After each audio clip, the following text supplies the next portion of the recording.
All right, I want to do eye test versus nerd test on Gleyber Torres.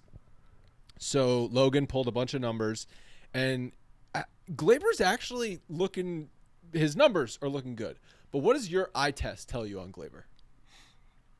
Well, it's a little skewed because we've done, I think, a few different analyses of Gleyber Torres early and late in games, and I would look at him. I think that he's definitely making more contact and going the other way. My eye test is telling me that his approach is different this year at the plate, and it's a good thing for him.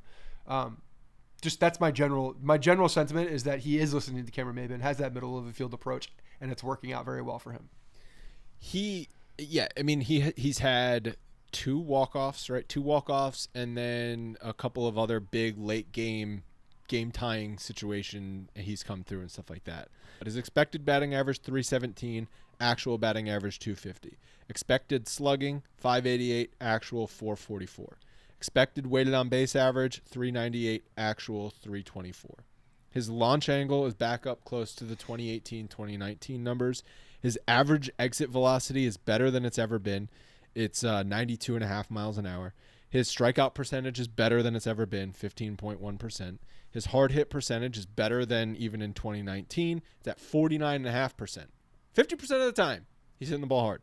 So if I'm looking at eye test, nerd test, that was one of the ones that stood out to me. I wouldn't have expected him to be at the top of the class for hitting the ball hard, right? Especially as he. But you know what that does? That just proves to you how when you're not trying to hit that ball out of the park and you're just trying to drive that ball up the middle or make solid contact, that's exactly what you do. You hit line drives. Line drives are hit hard. So like his double in the it first does make inning, sense. Double in the first inning on Wednesday to right field. Like Santander was actually playing kind of shallow. I was surprised like how shallow he was. But that's the swing you want Gleyber Torres taking every single time. Yep. He didn't try and pull the ball. He didn't swing out of his shoes. He just hit a line drive to right field.